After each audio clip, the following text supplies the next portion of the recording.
반갑습니다. 최종원입니다. 이번 영상은 여러분들이 많이 궁금해하실 아시아나항공의 매각 절차, 남아있는 일정에 대해서 얘기해보는 시간입니다. 자세한 내용은 본론에서 확인하시고요. 시작 전에 하단에 있는 구독과 따봉 버튼 눌러주시면 됩니다. 그럼 시작합니다. 내용은 간단합니다. 금호산업 측에서 부채 청산을 위해서 아시아나항공과 그 계열사 에어부산, 에어서울, 아시아나 IDT 등 계열사까지 통째로 매각해서 비용을 마련하겠다라는 것이죠. 여러분들은 이 사실에 주목하고 있는 게 아니라 이 매각 일정에서 시세가 나오느냐 안 나오느냐, 탈출할 수 있는 기회를 주느냐 마느냐, 이것이 궁금한 거죠. 그래서 준비한 내용이고요. 매각의 현재 상황을 보시게 되면은 여러분들도 초록색 동네에서 뉴스를 찾아보셔서 아시겠지만 난리가 났다라는 거예요. 어느 부분 하나도 확실치 않기 때문에 난리가 난 것이고, 현재까지 알려진 내용을 보게 되면은 간단합니다. 10월 달에 입찰이 진행되고 있고요. 그리고 11월 달에 우선 협상 대상자를 선정을 합니다. 여러 업체 중에서 하나를 선정을 하는 것이죠. 그리고 선정된 그 단체가 아시아나항공 그룹주를 인수한다라고 하면은, 그 그룹을 인수한다라고 하면은 넘어가서 이제 12월 달에 본계약을 체결하게 되는 거고, 그 과정에서 우리가 원하는 시세가 나오고 시세의 꺾임, 차트가 이제 무너지는 과정도 나타날 것이다. 일정만 보게 되면은 당연히 간단합니다. 다시 한번 정리를 해드릴게요. 세 단계를 거쳐서 진행이 될 것이고, 세 단계라고 하면은 차트로 봤을 때 그냥 일반적인 관점에서 여러분들이 봤을 때에도 세 번의 출렁임이 나올 수 있다 라고 봐주시면 되는 거죠. 세 번의 출렁임이 상방으로만 가는 게 아니라 현재 형성되어 있는 박스권에서 머무를 수도 있는 것이고, 아니면은 무너지는 과정에서 나타날 수 있는 세 개의 봉우리, 이렇게 나타날 수도 있다. 여러 가지 상황에서 열어놓고 봐야 된다라는 것이죠. 무조건 상승한다는 쪽으로 보시게 되면은 크게 물릴 수 있기 때문에 이 부분에 대해서 주의를 가지셔야 되는 거고, 물려 계신 분들이라고 하면은 여러분들의 계좌를 살려줄 수 있을 만한 그런 상승이 아니라 일정 부분 손실폭이 축소됐을 때 대응한다는 관점으로, 손실폭이 적어졌을 때 손절한다는 관점으로, 탈출한다는 관점으로 대응을 하셔야 된다는 것이죠. 에어부산, 아시아나 IDT, 그리고 아시아나 항공까지 보시게 되면은 죄다 차트가 비슷합니다. 아시아나 항공 같은 경우에는 이제 5,000원에서 6,500원대 사이 박스권으로 예상해 볼 수가 있는 것이고, 넉넉하게 잡아서 이탈되는 흐름까지 미리 짐작해 본다라고 하면은 4,900원을 위협했다가 박스권 중단 가격, 최근에 시세가 발생됐었던, 윗꼬리가 발생되면서 저항 물량이 확인됐었던 5,700원 라인, 여기까지 반등해 줄 수가 있다라는 거죠. 그리고 나서 협상 과정이 투명하게 그리고 매끄럽게 잘 진행된다라고 하면은 6,500원까지도 갈 수 있어요. 반대로 잡음이 나타나면서 이번처럼 이러한 이슈가 발생되게 되면은 오히려 또 매각 절차가 불확실해지면서 새로운 이슈가 반영되면서 또 다른 시세가 나올 수도 있다. 근데 그 또 다른 시세가 완전 고점을 갱신하는, 이전의 최고가를 갱신하면서 여러분들한테 수익을 안겨주는 그런 구조로 가지는 않을 거라는 거죠. 기대감을 빼고 봐야 된다. 이거는 남의 집 잔치인 것이고, 남의 집 잔치에서 우리가 챙겨갈 수 있는 부분이 굉장히 적기 때문에 우리는 그냥 굿이나 보고 떡이나 챙겨 먹자라는 관점으로 기다려야 됩니다. 말씀드렸어요. 세 가지 절차를 통해서 진행이 되게 된다. 10월 입찰, 그리고 11월 우선 협상 대상자 선정, 12월 본계약. 12월 본계약에 가서는 이제 시세가 끝난다라고 보시면 되겠고, 완전히 꺾이는 타이밍이라고 봐주시면 되겠고, 그 전에 10월 입찰과 11월 협상 대상자 선정 전에 우리가 탈출할 수 있는 기회가 나온다라는 거, 그것대로만 봐주시면 돼요.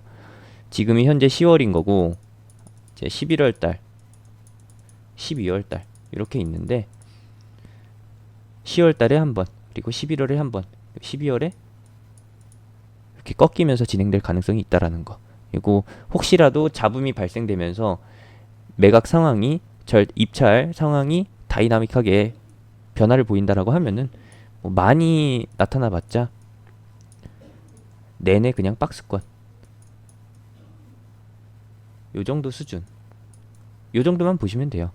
이 이상으로 차트가 우상향을 그리게 되는 상황, 이거는 낮은 가능성이니까 여기에 기대를 많이 걸지 마시고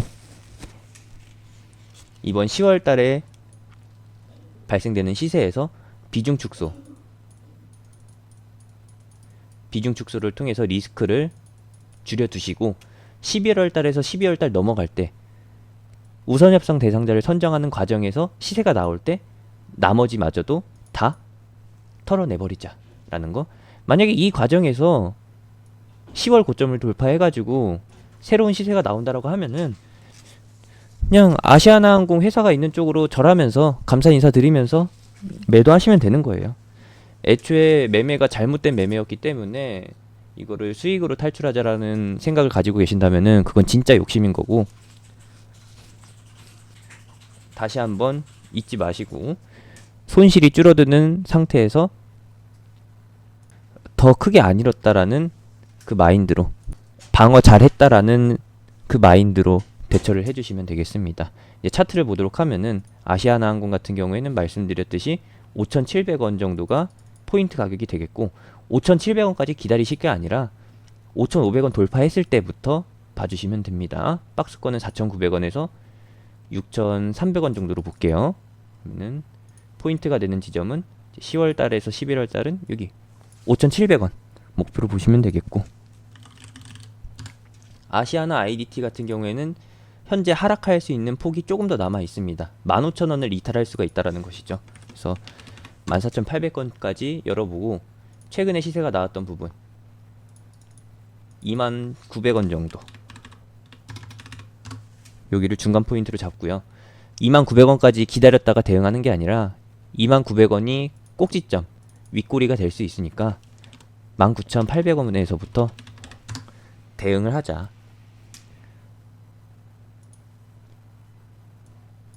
이렇게 체크해 주시면 됩니다. 분할 매도로 해서 대응을 하는 것이고, 최종적으로 물량을 다 털어내는 거는 12월 본계약 전에 해야 됩니다. 계약이 만약에 틀어지게 되면은 다시 한번 입찰이 진행되기 때문에 새로운 협상 대상자를 선정하는 거기 때문에 뭐 그때 가서 바뀔 수는 있는데 거기까지는 제가 예상해 드릴 수가 없는 부분이고, 보이는 가격대에서 대응을 하자라는 거. 아시아나 IDT는 이렇게 진행될 가능성도 있습니다. 이 정도로 보는 거고요. 마지막으로 에어부산. 에어부산도 보입니다. 5,800원에서 7,600원 정도가 정규적인 여러분들도 보실 수 있는 박스인 것이고, 5,300원에서 5,800원 사이, 그리고 7,600원에서 8,200원 사이는 짜투리. 쉽게 말해서 우리가 대응할 수 없는 영역이라고 보시면 되겠습니다. 그래서 5,800원 이하로 내려오는 걸 기다렸다가 이 다음에 다시 한번 튀어주는 시세에서 대응을 하면 되는 것이고, 가격으로 따져보자라고 하면은 6,900원이 중간 목표, 그리고 중간 목표를 실현하기 전에 6,700원을 돌파할 때서부터 대기해 주시면 되는 거고요. 갑자기 6,000원에서 6,700원까지 그러면서 VI가 발동되면은 빨리 비중 축소 준비해야겠다, 이 마음가짐으로 계좌 열어서 비밀번호 쳐놓고서 매도 준비하시면 됩니다. 그리고 나서 6,900원 돌파했을 때 매도 버튼 딱 눌러주시면 되는 거고요. 물론 시장가 대응을 하시던지 현재가 대응을 하시던지 6,900원에 매도 주문 넣고서 대응하시던지 여러분들이 하실 수 있는, 바로 대응할 수 있는 수단으로, 방법으로 진행을 해주시면 됩니다. 7,600원 넘어갈 수도 있어요. 입찰 과정에서 여러가지 잡음이 생기면은 상황이 변하면서 여러분들한테 조금 더 우호적으로 바뀔 수가 있는데 거기까진 노려보지 말자고요. 우리가 싸움 구경할 때 뭘 중점적으로 보나요? 그냥 피 터지고 박 터지고 치열하게 싸우는 그 순간, 그 상황을 즐기는 거지. 옆에 가서 그때는 왼손으로 쳐야지, 그때는 오른손으로 쳐야지 하면서 훈수 두는 거 아니잖아요. 이번 아시아나항공 그리고 그 계열사 매각도 통매각으로 처리되는데 우리가 껴들 수 있는 부분이 없다. 그리고 이 회사 측에서도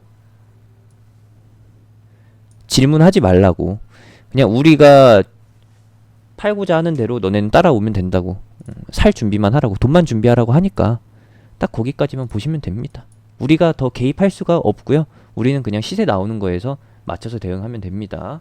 여기서 수익 내자는 게 아니라 안전하게 손실폭 줄이면서 탈출하는 게 목표라는 거 다시 한번 각인하시고요. 화장실 들어갈 때 나올 때 마음 다른 거 충분히 이해는 합니다만은 잘못된 매매에서, 여러분들이 실수로 선택한 매매에서 보따리를 찾으려고 하지 말자. 다시 한번 강조해 드립니다. 이제 연말에 몇 개 안 되는 이벤트 중, 대형 이벤트 중에 하나인데 이런 것들은 개별 시세로 보시면 되는 거고 개별 이슈로 챙겨가면 되는 것이고, 굳이 이런 종목들을 어렵게 챙겨갈 필요가 없는 구간이다. 지금 같은 구간은 연말에 시장 조정 구간에서 차곡차곡 담아놨다가 내년 1분기 때 터져주는 그 시세만 챙겨가면 됩니다. 그런 테마가 지금 딱 두 가지 섹터로 좁혀져 있는데 이 아시아나 항공 매각 절차와는 전혀 연관이 없는 내용이라서 여기서 더 말씀드릴 수는 없는 것이고, 공개방송 참여하면서 제가 말씀드린 부분 체크해 가시거나 아니면은 하단에 있는 링크, 영상 끝나고 나오는 링크 타고 들어오셔서 제 공개 추천주 보시면서 감각을 익히시면 됩니다. 제가 추천드리고 있는 공개 추천주가 이제 내년 상반기에, 내년 초에 완전히 떠버릴 만한, 시장을 장악할 만한 테마주 영역이라는 거 체크해 주시고, 궁금하시면, 함께 하고 싶으시다면은 들어오시면 되겠습니다. 이상으로 영상 마치도록 하겠습니다. 아시아나항공, 에어부산, 아시아나 IDT 보유자분들, 네, 힘내세요. 화이팅입니다.